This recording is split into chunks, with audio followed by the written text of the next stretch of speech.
Capítulo segundo. El nuevo proyecto.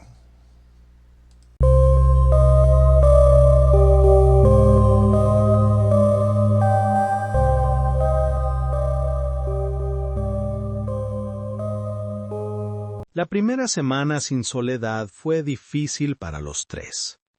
Mirna se quedó con ellos solamente por los primeros 3 días, pero debía regresar a su casa, a su trabajo, a su vida.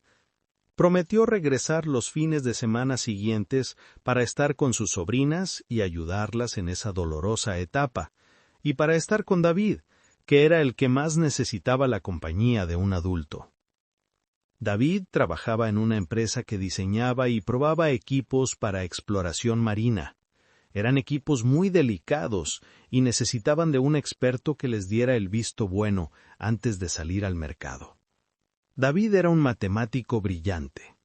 Después de su plan para llevar recursos financieros a la comunidad escolar a la que pertenecía entonces, se ganó una fama que debía sostener con el pasar de los años, la de promotor de ideas brillantes. David recibía ideas de otros y las presentaba, junto con sus autores, ante el sector de la industria correspondiente o aquel que mostrara interés en cada una de las innovaciones. La empresa donde trabajaba le dio algún tiempo para que llevara su duelo en paz y pudiera dedicarles tiempo a sus hijas, que lo necesitaban más que nunca. La tía Mirna no pudo visitarlos ese sábado, por lo que los tres decidieron dar un paseo como familia. David pensaba llevarlas a un parque de diversiones, pero se pasaron la salida del complejo vial. «Papá», dijo Carmen, «ya te pasaste, ahora hay que rodear para volver a tomar la avenida Grandota», agregó en un tono de desagrado. Carmen era una niña muy lista, tal vez la que llevaba el duelo con más cordura. Estaba claro que no había perdido el camino desde que salieron de su casa. Siempre atenta hizo ver a su padre la gravedad de su descuido. David, por su parte, estaba tan distraído como lo había estado en todos esos días. Su mente seguía divagando. Estaba en otro lugar, en otro tiempo, respirando un aire que lo alejaba de sí mismo. Fue entonces cuando escuchó en el susurro del viento: «No des vuelta, sigue derecho». David escuchó perfectamente bien aquello. «Niñas, ¿escucharon eso?», preguntó. «¿Escuchar qué?», preguntó Margarita. «No me digas que nos vamos a quedar tirados en medio de sepa Dios dónde», añadió con cierta altanería.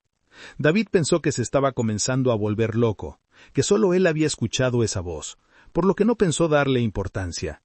«La casa con la barandilla larga y la puerta roja», volvió a decir esa voz espectral salida de la nada, y que al parecer solamente él podía escuchar. Sin embargo, pretendió no escuchar nada.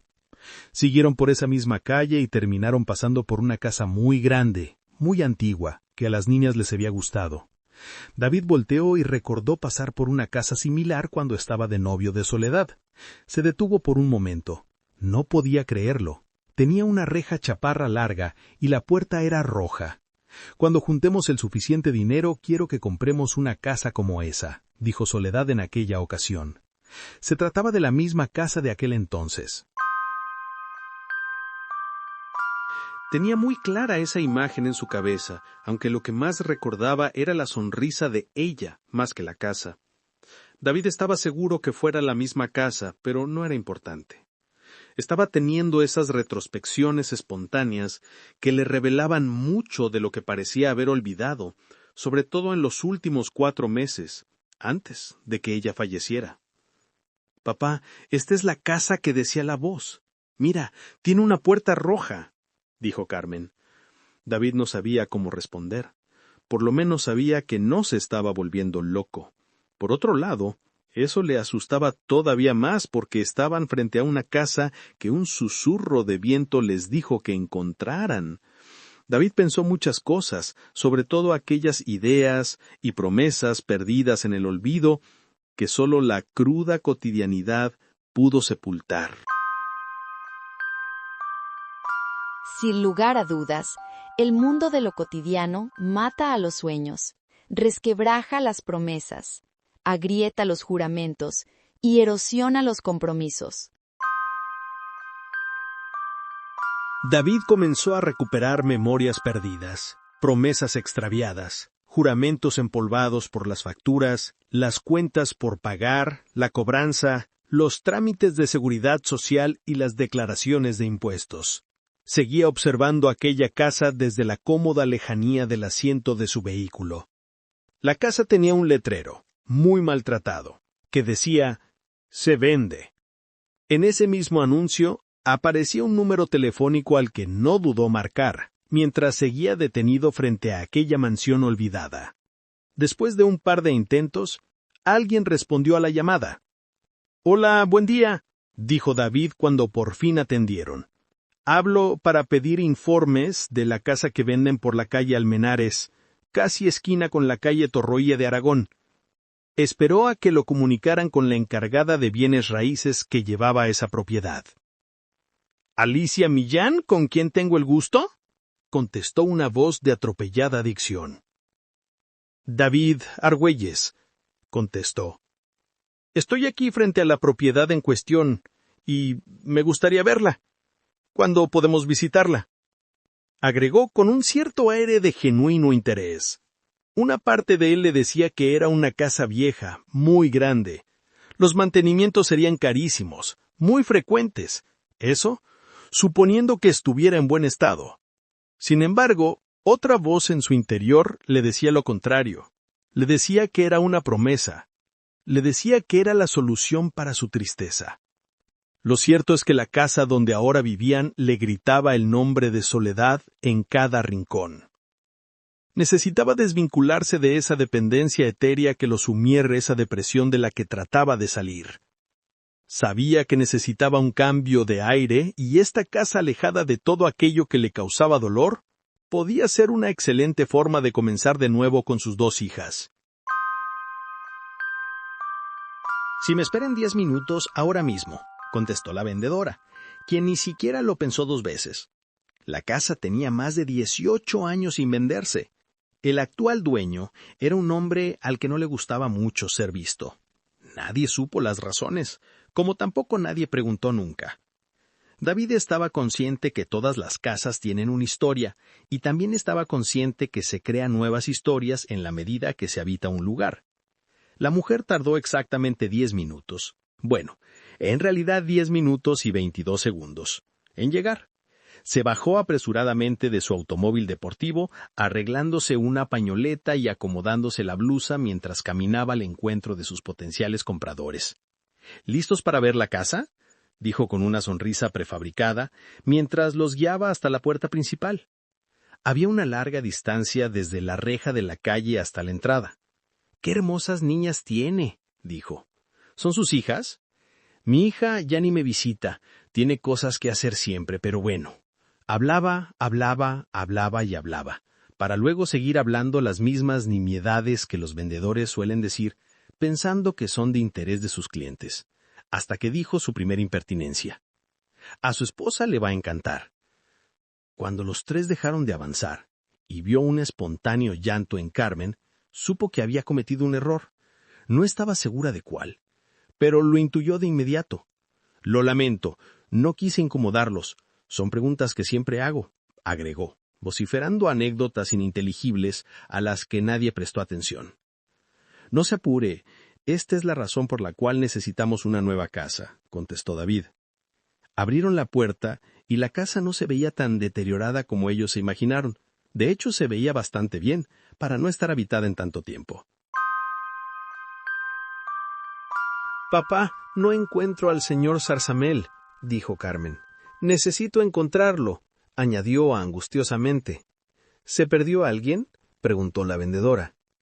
No quería caer en otra impertinencia, por eso necesitaba estar muy segura quién era ese señor Zarzamel del que la niña hablaba. No se apure», dijo David apenado. «Es un conejo de felpa que su madre le regaló. Debemos encontrarlo antes de seguir con la visita. ¿Le importaría?». La solicitud de David fue bien recibida por la vendedora. Después de algunos minutos, el señor Zarzamel apareció. Alicia Millán, la vendedora, fue quien encontró el muñeco. Trató de limpiarlo con la parte interior de su falda, pero no pudo limpiarlo del todo. «Creo que se cayó cuando caminaron por aquí. Toma, traté de limpiarlo, pero la nariz se quedó sucia», dijo Alicia. La niña tomó el muñeco sin dar las gracias, sin responder nada. «Hija», dijo David llamándole la atención, «la señorita te está hablando. No seas grosera. ¿Cómo se dice?» «Gracias», dijo a regañadientes, como los niños de esa edad normalmente lo hacen. «Continuemos», dijo Alicia mientras abría esa pesada puerta que rugía al doblegar sus hojas ante la presencia de sus posibles nuevos dueños. Alicia se paró en el centro de un recibidor. Al lado derecho estaba una estancia enorme con una gran chimenea. Del otro lado estaba otra área igualmente amplia que conducía a una cocina enorme. Alicia dijo que no fue hasta los años 30 en que introdujeron los servicios municipales en la propiedad. El servicio de gas fue el último en contratarse. La estufa tenía una preparación para leña, una válvula para tanques estacionarios y otra para el servicio municipal. Las instalaciones eléctricas no habían sido cambiadas desde 1955, después del huracán Janet, que aunque no hizo los mismos estragos que en otras ciudades del sur, trajo consigo lluvias que lastimaron la integridad de la estructura de la casa. Ese fue el último año en que la casa recibió reparaciones mayores. La casa fue construida a finales de 1888 por Archibaldo Reiner y Sosa, un aristócrata extranjero llegado al México del Porfiriato, junto con su esposa Rosalinda Barbosa. La casa fue una joya arquitectónica entonces, y de alguna forma lo sigue siendo en la actualidad. La mente de David estaba distante, como lo había estado desde la muerte de Soledad. Alicia seguía mostrando la casa. Era demasiado grande, pero era perfecta para empezar una nueva vida con sus hijas.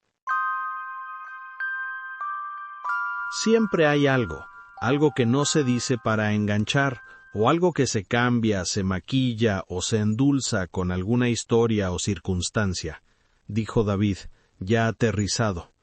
Por un momento dejó de divagar y se centró en su aquí y en su ahora. Antes de haber terminado de mostrarles toda la propiedad, David preguntó el precio. Hay que hacerle reparaciones. Además, por el tamaño y la ubicación, es muy probable que no podamos pagarla. Lamento mucho haberle quitado el tiempo. Lo lamento de verdad, dijo David. Niñas, vámonos. Denle las gracias a la señorita Alicia por su tiempo. ¿Se va sin saber el precio o hacer una oferta?, preguntó ella con justa razón. David se quedó pensando y le dijo una cantidad a la vendedora. Eso es lo que puedo dar. Acabo de pagar un funeral y necesito dinero para redirigir el curso de la vida de mi familia. Por eso le digo que no puedo pagar lo que ustedes pudieran llegar a pedir, dijo, llamando a las niñas para retirarse. Si me espera un momento, lo consultaré con el dueño, dijo ella en calidad de súplica. David no tenía mucho que perder, por lo que esperó a que hiciera la llamada. Alicia se fue a la habitación contigua para hablar con libertad con su cliente. 12 minutos después ella regresó. ¿Y bien? El dueño acepta su oferta. Está en una situación que no le permite estar en el país por más tiempo y le parece justo, en especial por los arreglos que la propiedad necesita. David nunca se imaginó una respuesta de tal naturaleza.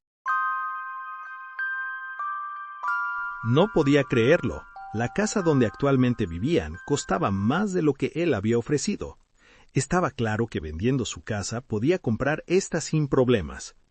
Alicia y David llegaron a un acuerdo. Daría la mitad en señal de trato y la otra mitad dentro de un mes. La feliz familia salió de esa casa dirigiéndose a donde iban a ir originalmente, al parque de diversiones Mundo Ultrafantástico. Las ideas de David comenzaron a aterrizarse. Dejó aquellas realidades oníricas atrás y se concentró en llevar a cabo el nuevo proyecto de familia.